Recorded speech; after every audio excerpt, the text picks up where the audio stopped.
My name is Arnold Lobel. I have written and illustrated a book called Frog and Toad Are Friends, and I will read some of the stories for you now. A Lost Button. Toad and Frog went for a long walk. They walked across a large meadow. They walked in the woods. They walked along the river. At last they went back home to Toad's house. "Oh, drat," said Toad. "Not only do my feet hurt, but I have lost one of the buttons on my jacket." "Don't worry," said Frog. "We will go back to all the places where we walked. We will soon find your button." They walked back to the large meadow. They began to look for the button in the tall grass. "Here is your button," cried Frog. "That is not my button," said Toad. "That button is black. My button was white." Toad put the black button in his pocket. A sparrow flew down. "Excuse me," said the sparrow. "Did you lose a button? I found one." "That is not my button," said Toad. "That button has 2 holes. My button had 4 holes." Toad put the button with 2 holes in his pocket. They went back to the woods and looked on the dark paths.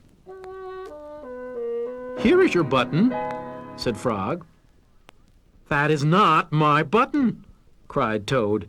"That button is small. My button was big." Toad put the small button in his pocket.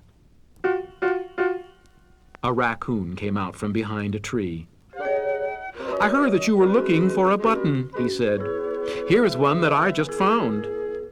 "That is not my button," wailed Toad. "That button is square. My button was round." Toad put the square button in his pocket.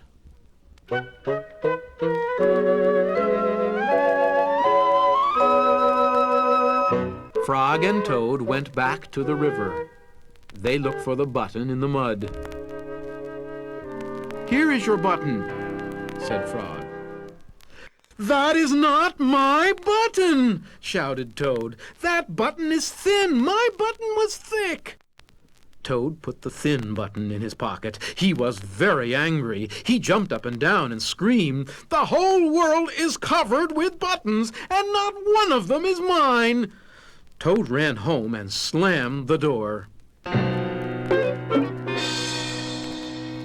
There, on the floor, he saw his white, 4-holed, big, round, thick button.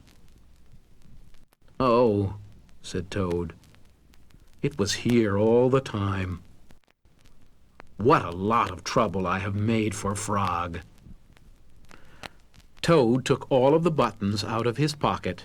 He took his sewing box down from the shelf. Toad sewed the buttons all over his jacket.